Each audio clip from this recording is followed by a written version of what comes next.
Hi, today I'm going to teach you how to reverse a number. For an example, let's say we have a number of 1, 2, 3, 4. We want to reverse that number to be 4, 3, 2, 1. So this number has to be entered by the user. So to get the user input, uh, we have to create a scanner object. So we do that by writing scanner input is equals to new scanner system dot in. So this is why this is giving an error message. Let's see. Let's just point the error here because we have not imported the scanner file from the Java library. So now we have the scanner method from the Java library. Now let's ask the user what number he or she wants to enter.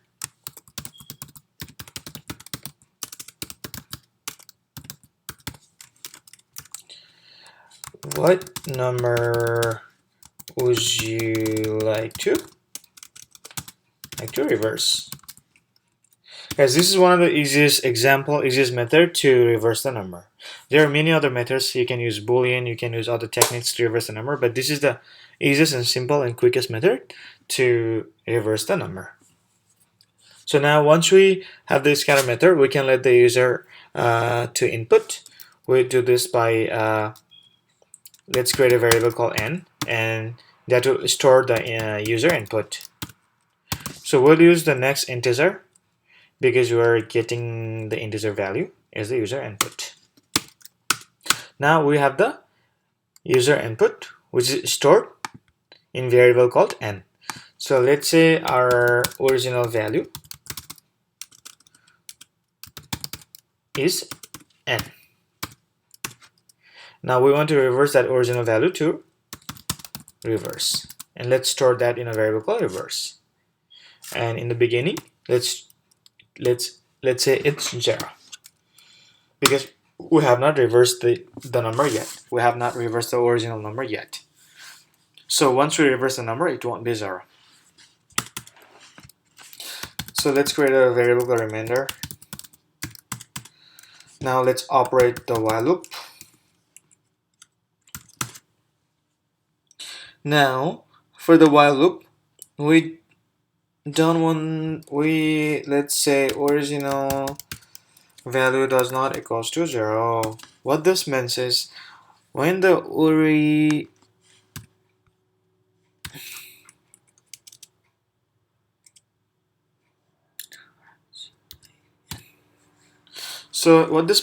original value does not equals to 0, the while loop will operate.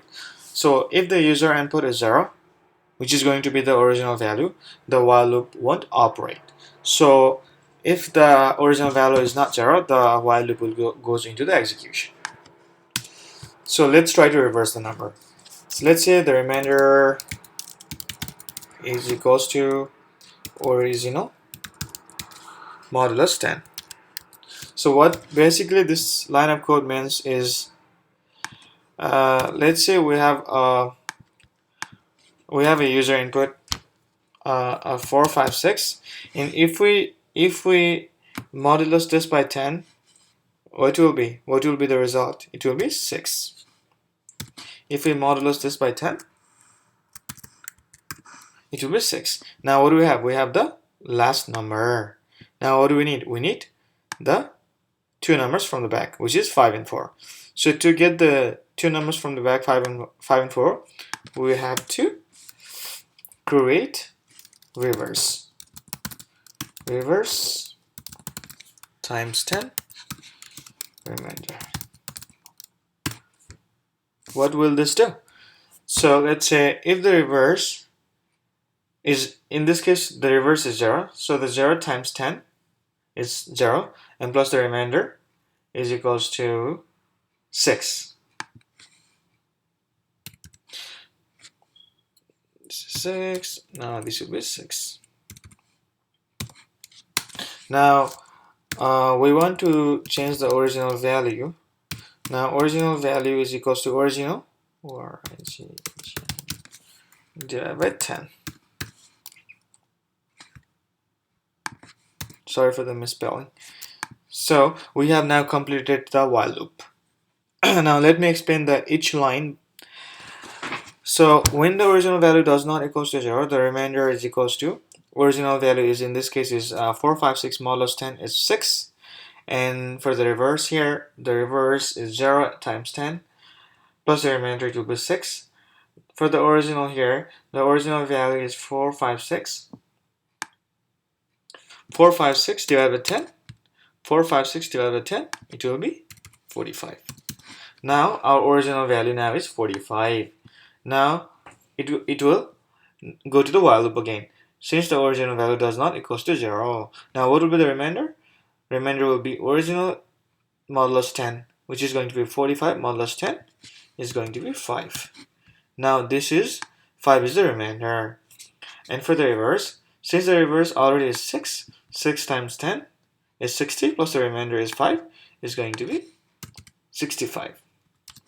Okay, now the reverse value, the current reverse value is 65.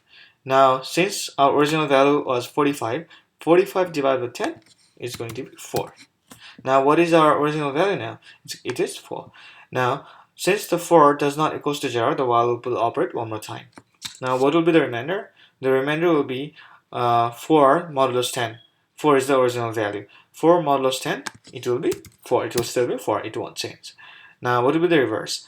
So since the last reverse value is 65, 65 times 10, it's going to be 650 plus the remainder, which is 4, it's going to be 654. Now you see right there, this is the reversed value right there. So we have successfully got the reversed value, but this while loop is still operating, right? So in order to stop this while loop, the original value has to be 0. And let's see what will be the original value now. Since our last original value is 4, 4 divided by 10, it will be 0. Here now 0, which is the current original value, does not equals to 0. So the while loop will stop because the restriction has been crossed. Original value does not equals to 0. 0 does not equals to 0. So the while loop will stop performing. So now we have got our reversed value. We want to print this number, which is stored in a variable called reverse, which is overridden. So we want to print this reverse value. How we do that is by printing system.out.println the reverse number is